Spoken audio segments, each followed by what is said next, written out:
आपसे कुछ और परिस्थितियां कुछ और कराना चाहती हैं, ये क्या है? कि जीवन का जो हर आदमी का जो ग्राफ होता है, एक कोई खास काम के लिए आदमी आता है, खास काम के लिए, उसमें गुण तो बहुत सारे होते हैं, एक खास काम के लिए बहुत ज्यादा गुण होते हैं, तो उसका भी संबंध कहीं ना कहीं नक्षत्रों से है।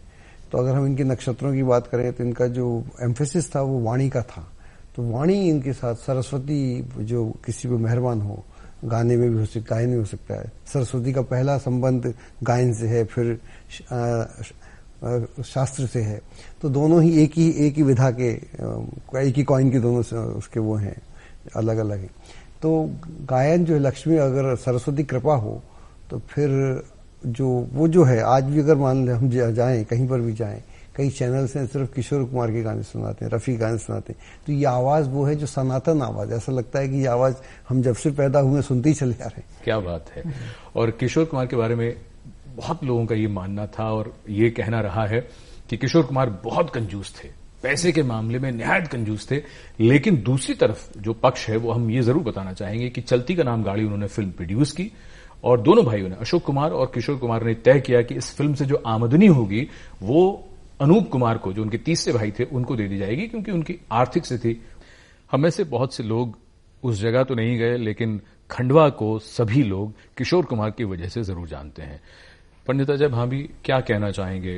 बात फिर वहीं घूम फिरकर हम नक्षत्रों से अगर जोड़ें, और आपने जो पुस्तक जो लिखी है मेडिटेशन, किस प्रकार से मेडिटेशन, हम सभी को आज की दुनिया में लगता है स्ट्रेस यानी तनाव बहुत ज्यादा है, उसको क्या हम मेडिटेशन से कम कर सकते हैं? और मेडिटेशन तो फिर, और आपके हिसाब से तो प्लैनेटरी मेडिटेशन, तो आपने वो डीएनए करके हमको समझाने की कोशिश की है, उसके आगे जरा बात को बढ़ाएं। अगर हम वेद की बात करें, ऋग्वेद की या सामवेद की, जितने वेद हैं उसमें नक्षत्रों का जिक्र है। उपनिषद की बात करें तो वहां नक्षत्रों से पूरी हमारी जानकारी है। वेदों ने एक जगह बोला भी है कि ज्योतिष जो वो नेत्र है जिससे दुनिया देखते हैं। तो ज्योतिष का जो बेसिक कॉन्सेप्ट था वो ये था कि हम आत्मा के किस लेवल पे खड़े हुए हैं। जब जिस दुनिया में आते हैं तो हमारी जो चेतना है, चेतना का कौन सा स्तर है, और चेतना का जो स्तर है वो आदमी के नक्षत्र से मालूम पड़ता है। नक्षत्र के, जिस नक्षत्र में आदमी पैदा होता है, 27 नक्षत्र होते हैं, 12 राशियां होती हैं, और हर नक्षत्र के 4 चरण होते हैं, और हर नक्षत्र के अपने गुण धर्म होते हैं, नेगेटिव और पॉजिटिव। अगर एक आदमी आप देखते हैं खास तरह की काम करता है, आदत है उसकी जी। कोई आदमी मान लो बहुत दानी है लेकिन उसका मोह बहुत ज्यादा मुश्किल है, दानी तो बहुत है, मोह में फंसा हुआ है, तो मोह उसका एक उसका इम्पेडिमेंट, उसकी प्रॉब्लम है। दूसरा आदमी हो सकता है कि उसका मोह ना हो, उसका एंगर ज्यादा उसका प्रॉब्लम हो। तो हर आदमी के कुछ ऐसे गुण हैं या अवगुण, जो गुणों से वो प्रोग्रेस करता है, जो अवगुण है वो उसकी बाधा में है। तो एक नक्षत्र से उसकी मालूम पड़ता है किस तरह के लेवल पर ये है। अगर वो अपनी उस बात को समझे, उस गुण को समझे, उस गुण से बाहर निकलना चाहे, तो उसके लिए नक्षत्र मेडिटेशन टेक्निक। अच्छा, कमल धीमान, हम ये जब बात करते हैं किशोर कुमार की, और हमने ये जो गीत भी देखा जी, अगर पूरे व्यक्तित्व को उनके हम समझना चाहें, पहले तो ये है कि किशोर कुमार आराधना से पहले तक गाते भी हैं, और लेकिन अभिनय खूब करते रहते हैं जी। उसके बाद का पीरियड अलग है। तो जब हम पहला वाला जो उनका जो जीवन का हिस्सा है उसमें अगर हम देखते हैं तो उसमें एक अलग तरह की वैरायटी, उसमें कुछ गंभीर किस्म के रोल भी हैं और कॉमेडी तो उसमें है ही। आप उसको किस तरह से देखते हैं पूरे पीरियड को? देखिए संजीव जी, बेसिकली जब किशोरदा शुरू से ही एक गायक के तौर पर स्थापित होना चाहते थे। बचपन से ही उनको गायक बनने का बड़ा शौक था, और कुंदन सहगल के बड़े भक्त थे वो। लेकिन अब उनके जो बड़े भाई साहब थे वो उनको एक्टर बनाने पर तुले हुए थे। वो चाहते थे कि भाई कुछ और तो इसको आता नहीं है, संगीत की इसने तालीम नहीं ली है, तो एटलीस्ट ये कुछ कमाने खाने लायक बन जाए, कुछ किसी काबिल बन जाए। तो उन्होंने क्या किया कि इसको छोटे छोटे रोल देने शुरू कर दिया किशोरदा को। लेकिन उन सबसे उसमें वो उटपटांग हरकतें किया करते थे, और उटपटांग हरकतें ही लोगों को भाने लग गई। तो वो जो उनका एक अलग एंगल था, एक उन्मुक्त स्वभाव था एक्टिंग का, उसे लोगों ने काफी प्रेज किया। तो उसी दौर में उनको थोड़ा गायने का भी मौका मिला, कुछ संगीत के पारखी, जैसे खेमचंद प्रकाश जी ने उनको जिद्दी में चांस दिया, जिद्दी में पहला ब्रेक दिया उनको, मरने की दुआएं क्यों मांगू, जो देव साहब के लिए था जी। और उसके बाद एस.डी. बर्मन साहब ने उनको काफी ग्रूम किया, काफी उनको अपलिफ्ट किया कि भाई तुम्हारे अंदर काबिलियत है, भले ही तुम्हें संगीत की तालीम नहीं है लेकिन तुम बहुत बेहतरीन गाते हो, तुम्हारे सुर बड़े अच्छे लगते हैं। तो ऐसे कुछ लोगों ने उनको काफी प्रमोट किया, लेकिन दादा मुनि प्रमोट नहीं करते थे। तो वो इस सारी चीजों से उनका जो एक, अगर आप गायन देखें तो गायन भी काफी उनकी बहुत प्रभावशाली रही, काफी उन्मुक्त रही, और उनका जो अभिनय था वो काफी जीवंत था। एक अलग तरह के कॉमेडी टाइप का हीरो बन गए वो, क्योंकि किशोरदा से पहले जितने भी कॉमेडियन अलग होते थे, एक्टर अलग होते थे। किशोरदा एक ऐसे कलाकार स्थापित हुए जो एज ए कॉमेडी एक्टर बने, कॉमेडी हीरो बने। तो इन्होंने प्रचलन शुरू किया, पहले ऐसे एक्टर बने। तो महमूद बाद में आए। तो इस हिसाब से उन्होंने जो सारा अपना एक फोकस था वो एक्टिंग के अलावा, उन्होंने मतलब सिंगिंग के अलावा थोड़ा फोकस एक्टिंग पे भी किया, और उनकी कुछ फिल्में चली, कामयाब हुई, तो फिर उनको भी उसमें भी आनंद आने लगा। लेकिन वो फिल्में अपने हिसाब से ही करते थे। आपने ये जो ऊट पटांग और उन्मुक्त जो स्वभाव वाली बातें कही हैं, जी, किशोर कुमार को अगर इस तरह से अगर देखना शुरू करें तो फिर वही बात आती है, चलती का नाम गाड़ी। उसका एक गीत है, कहा जाता है कि किशोरदा ने खुद उसकी धुन बनाने में काफी सहयोग दिया, और उसके अलावा बीच में जितनी भी अगर हरकतें कहा जाए, गायकी में जिन्हें हरकतें कहा जाता है, वो भी उन्होंने की हैं। कैसे की हैं किशोरदा, आपको सलाम। हम में से बहुत से लोग उस जगह तो नहीं गए, लेकिन खंडवा को सभी लोग किशोर कुमार की वजह से जरूर जानते हैं। पंडिता जब हाँ भी क्या कहना चाहेंगे? बात फिर वहीं घूम फिरकर हम नक्षत्रों से अगर जोड़ें, और आपने जो पुस्तक जो लिखी है मेडिटेशन, किस प्रकार से मेडिटेशन, हम सभी को आज की दुनिया में लगता है स्ट्रेस यानी तनाव बहुत ज्यादा है, उसको क्या हम मेडिटेशन से कम कर सकते हैं? और मेडिटेशन तो फिर, और आपके हिसाब से तो प्लैनेटरी मेडिटेशन, तो आपने वो डीएनए करके हमको समझाने की कोशिश की है। उसके आगे जरा बात को बढ़ाएं। अगर हम वेद की बात करें, ऋग्वेद की या सामवेद की, जितने वेद हैं उसमें नक्षत्रों का जिक्र है। उपनिषद की बात करें तो वहां नक्षत्रों से पूरी हमारी जानकारी। वेदों ने एक जगह बोला भी है कि ज्योतिष जो वो नेत्र है जिससे दुनिया देखते हैं। तो ज्योतिष का जो बेसिक कॉन्सेप्ट था वो ये था कि हम आत्मा के किस लेवल पे खड़े हुए हैं। जिस दुनिया में आते हैं तो हमारी चेतना है, चेतना का कौन सा स्तर है, और चेतना का जो स्तर है वो आदमी के नक्षत्र से मालूम पड़ता है। नक्षत्र के जिस नक्षत्र में आदमी पैदा होता है, 27 नक्षत्र होते हैं, 12 राशियां होती हैं, और हर नक्षत्र के 4 चरण होते हैं, और हर नक्षत्र के अपने गुण धर्म होते हैं, नेगेटिव और पॉजिटिव। अगर एक आदमी आप देखते हैं खास तरह की काम करता है, आदत है उसकी जी। कोई आदमी मान लो बहुत दानी है लेकिन उसका मोह बहुत ज्यादा मुश्किल है, दानी तो बहुत है, मोह में फंसा हुआ है, तो मोह उसका एक उसका इम्पेडिमेंट, उसकी प्रॉब्लम है। दूसरा आदमी हो सकता है कि उसका मोह ना हो, उसका एंगर ज्यादा उसका प्रॉब्लम हो। तो हर आदमी के कुछ ऐसे गुण हैं या अवगुण, जो गुणों से वो प्रोग्रेस करता है, जो अवगुण है वो उसकी बाधा में है। तो एक नक्षत्र से उसकी मालूम पड़ता है किस तरह के लेवल पर ये है। अगर वो अपनी उस बात को समझे, उस गुण को समझे, उस गुण से बाहर निकलना चाहे, तो उसके लिए नक्षत्र मेडिटेशन टेक्निक। अच्छा, कमल धीमान, हम ये जब बात करते हैं किशोर कुमार की, और हमने ये जो गीत भी देखा जी, अगर पूरे व्यक्तित्व को उनके हम समझना चाहें, पहले तो ये है कि किशोर कुमार आराधना से पहले तक गाते भी हैं, और लेकिन अभिनय खूब करते रहते हैं। जी। उसके बाद का पीरियड अलग है। तो जब हम पहला वाला जो उनका जो जीवन का हिस्सा है, उसमें अगर हम देखते हैं तो उसमें एक अलग तरह की वैरायटी, उसमें कुछ गंभीर किस्म के रोल भी हैं, और कॉमेडी तो उसमें है ही। आप उसको किस तरह से देखते हैं पूरे पीरियड को? देखिए संजीव जी, बेसिकली जब किशोरदा शुरू से ही एक गायक के तौर पे स्थापित होना चाहते थे। बचपन से ही उनको गायक बनने का बड़ा शौक था, और कुंदन सहगल के बड़े भक्त थे वो। लेकिन अब उनके जो बड़े भाई साहब थे वो उनको एक्टर बनाने पे तुले हुए थे। वो चाहते थे कि भाई कुछ और तो इसको आता नहीं है, संगीत की इसने तालीम नहीं ली है, तो एटलीस्ट ये कुछ कमाने खाने लायक बन जाए, कुछ किसी काबिल बन जाए। तो उन्होंने क्या किया कि इसको छोटे छोटे रोल देने शुरू कर दिया किशोरदा को। लेकिन उन सबसे उसमें वो उटपटांग हरकतें किया करते थे, और उटपटांग हरकतें ही लोगों को भाने लग गईं। तो वो जो उनका एक अलग एंगल था, एक उन्मुक्त स्वभाव था एक्टिंग का, उसे लोगों ने काफी प्रेज किया। तो उसी दौर में उनको थोड़ा गायने का भी मौका मिला, कुछ संगीत के पारखी, जैसे खेमचंद प्रकाश जी ने उनको जिद्दी में चांस दिया, जिद्दी में पहला ब्रेक दिया उनको, मरने की दुआएं क्यों मांगू, जो देव साहब के लिए था। और उसके बाद एस.डी. बर्मन साहब ने उनको काफी ग्रूम किया, काफी उनको अपलिफ्ट किया कि भाई तुम्हारे अंदर काबिलियत है, भले ही तुम्हें संगीत की तालीम नहीं है, लेकिन तुम बहुत बेहतरीन गाते हो, तुम्हारे सुर बड़े अच्छे लगते हैं। तो ऐसे कुछ लोगों ने उनको काफी प्रमोट किया, लेकिन दादा मुनि प्रमोट नहीं करते थे। तो वो इस सारी चीजों से उनका जो एक, अगर आप गायन देखें तो गायन भी काफी उनकी बहुत प्रभावशाली रही, काफी उन्मुक्त रही, और उनका जो अभिनय था वो काफी जीवंत था। एक अलग तरह के कॉमेडी टाइप का हीरो बन गए वो, क्योंकि किशोरदा से पहले जितने भी कॉमेडियन अलग होते थे, एक्टर अलग होते थे। किशोरदा एक ऐसे कलाकार स्थापित हुए जो एज ए कॉमेडी एक्टर बने, कॉमेडी हीरो बने, तो इन्होंने प्रचलन शुरू किया। पहले ऐसे एक्टर बने, तो महमूद बाद में आए। तो इस हिसाब से उन्होंने जो सारा अपना एक फोकस था वो एक्टिंग के अलावा, उन्होंने मतलब सिंगिंग के अलावा थोड़ा फोकस एक्टिंग पे भी किया, और उनकी कुछ फिल्में चली, कामयाब हुई, तो फिर उनको भी उसमें भी आनंद आने लगा।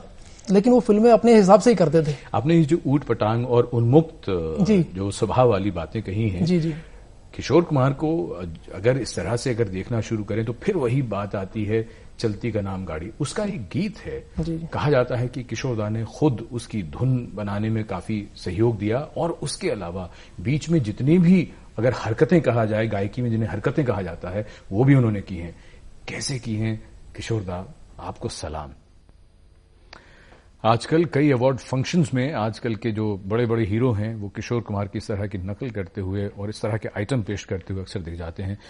पंडित अजय भांबी, एक बात बताइए, किशोर कुमार अक्सर ये कहा करते थे कि मैं बंबई शहर, तब तो बंबई था, मुंबई है, कि मैं तो इस शहर में आना नहीं चाहता था, मैं यहां रहना नहीं चाहता, खंडवा में जाकर रहना चाहता हूं। मतलब एक तरह की व्यक्ति में लगातार एक विरक्ति का भाव चल रहा है।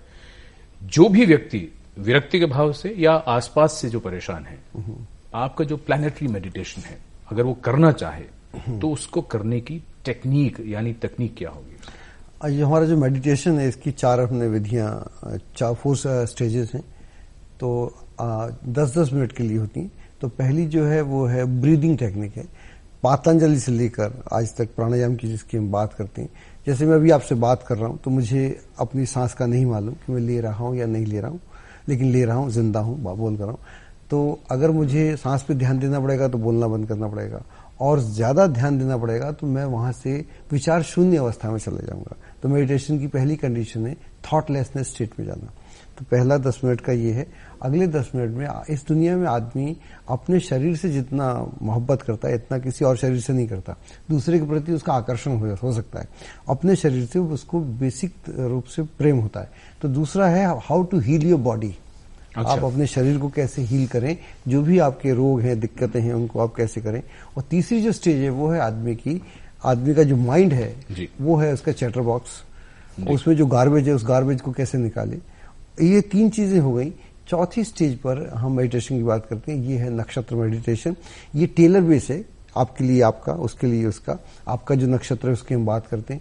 उस नक्षत्र के, हर नक्षत्र का अपना एक डेटी है, देवता है, और वो देवता जो है, जो बड़े देवता हैं या गॉड्स हैं जो उनसे कनेक्टेड है, तो वो आपको जो आप ध्यान की अवस्था में होते हैं तो आपका जो अंदर का देवता है आपके रियल देवता से कनेक्ट करता है, वहां से आप ब्रह्मांड से पार चले जाते हैं। तो ये कनेक्टिविटी आपकी कॉन्शियसनेस को, जो आपकी चेतना है, उसको ब्रह्मांडी चेतना से मिलाने का पूरा प्रोसेस। जी, लौटते हैं कमल जी आपके पास, और फिर इसी बात को आगे बढ़ाते हुए हमने ये जो गीत देखा, इसके बाद का जो उनका सफर है किशोर कुमार का, वो एक स्तर पर उसमें कई सारे जो उनके व्यक्तिगत जीवन में जो बदलाव हो रहे थे, वहां से आगे बढ़ता ये तो एस्टैब्लिश हो गया कि किशोर कुमार एक बड़ा नाम, कामयाबी उनके साथ साथ चलने लगी, उन्होंने अपनी फिल्में डायरेक्ट करनी शुरू कर दी। ये जो तमाम चीजें हैं उनको कई और जो फिल्मी कलाकार हैं उनसे बहुत अलग तो बना देता है जी। इतना कामयाब व्यक्ति कोई और दूसरा फिर नजर भी नहीं आता जिसने इतने सारे काम किए हों। क्या कहना चाहेंगे? बिल्कुल सही बात है सर। ऐसा है इसमें, अगर आप हिंदी सिनेमा का जैसे इतिहास की हम बात करते हैं, 100 साल का हमारा इतिहास हो गया है। इस 100 सालों में अगर आप वर्सेटैलिटी की बात करेंगे, बहुमुखी प्रतिभा संपन्न एक कलाकार की बात करेंगे, तो उसमें सर्वोपरि नाम किशोरदा का ही आता है। क्योंकि किशोरदा के ऐसे कोई क्षेत्र नहीं है जिसमें उन्होंने अपना योगदान ना दिया हो। हर क्षेत्र में उन्होंने अपने झंडा बुलंद किया है वहां पर, चाहे वो अभिनय का क्षेत्र हो, चाहे वो गायन का क्षेत्र हो, चाहे वो फिल्म निर्माण का हो, निर्देशन का हो, स्टोरी स्क्रिप्ट राइटिंग का हो, चाहे वो गीत लिखने का हो। उन्होंने लगभग हर संगीत देने का हर एक विधा को उन्होंने बखूबी निभाया।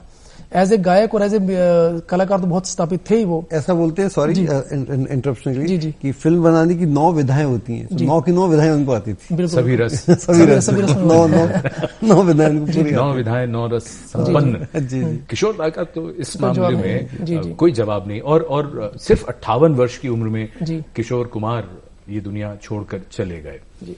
एक फिल्म है उनकी पड़ोसन, जिसमें उन्होंने किरदार निभाया एक गायक का ही, और कैसा कमाल निभाया और क्या तो विचार था। महमूद की फिल्म थी, ज्योति स्वरूप ने डायरेक्ट की थी, और पर्दे पर क्या क्या लोग थे जरा देखते हैं।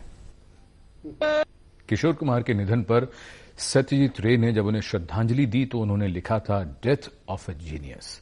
किशोर कुमार सचमुच जीनियस ही थे।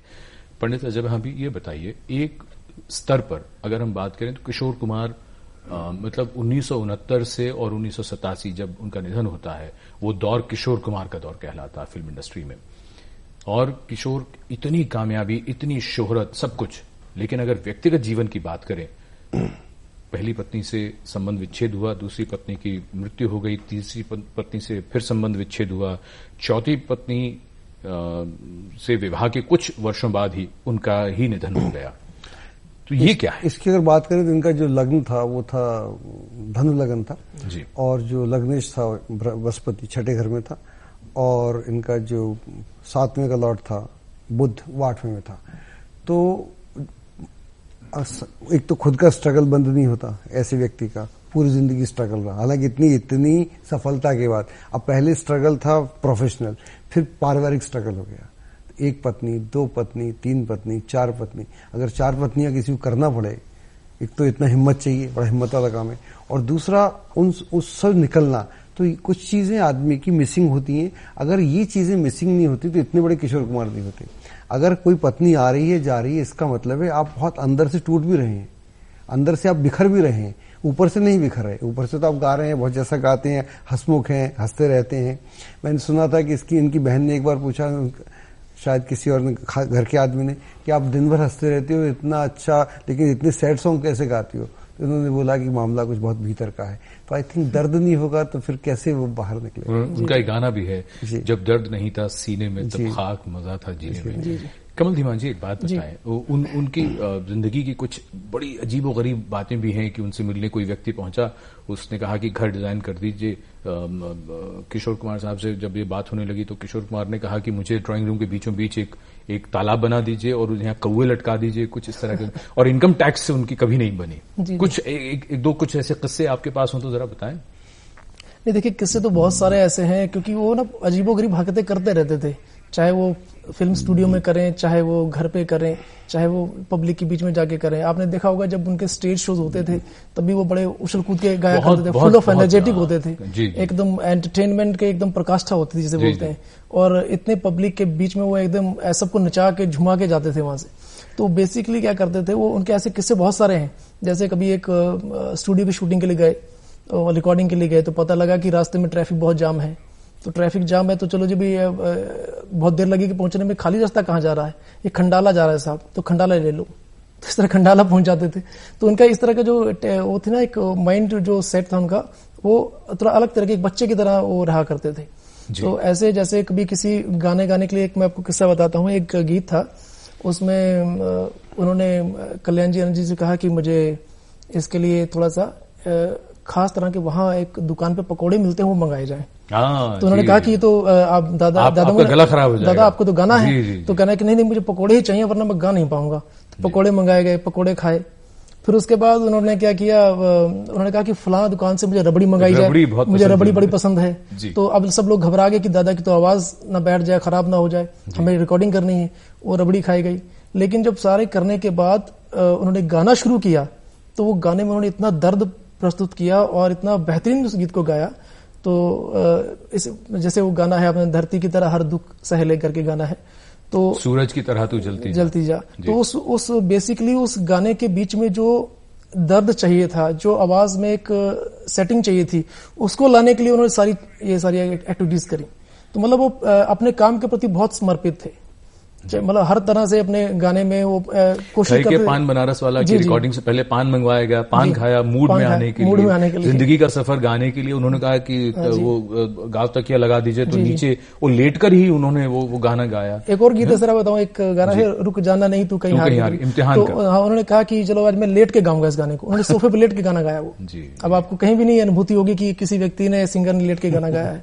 और रिकॉर्डिंग स्टूडियो में भी जब वो गाया करते थे अक्सर, तो जैसे लता जी के साथ गा रहे हैं, आशा जी के साथ गा रहे हैं, तो गाते गाते वो अपना, जब उनका पार्ट खत्म हो जाता था, रिलैक्स करते, एंजॉय करते थे, थोड़ा टहल लेते थे यहाँ वहां, तो उनका हंसी मजाक लगातार चलता रहता था। तो जीवन को पूरी जीवंतता के साथ, पूरे एंजॉय के साथ हर पल बिताया करते थे। जी किशोर दा का एक और गीत हम सुनते हैं, और उनकी गायकी का और उनके जीवन का एक और रंग। साथ ही हम ये भी याद कर रहे हैं जब किशोर कुमार को, तो ये भी याद आता है कि 25 बरस किशोर कुमार के बगैर। तेरे बिना जिंदगी से शिकवा तो नहीं, तेरे बिना जिंदगी भी लेकिन जिंदगी तो नहीं। बहुत धन्यवाद कमल धीमान आपका, पंडित अजय भांबी आपका, और आप सभी दर्शकों को छोड़ जाते हैं इस गीत के साथ।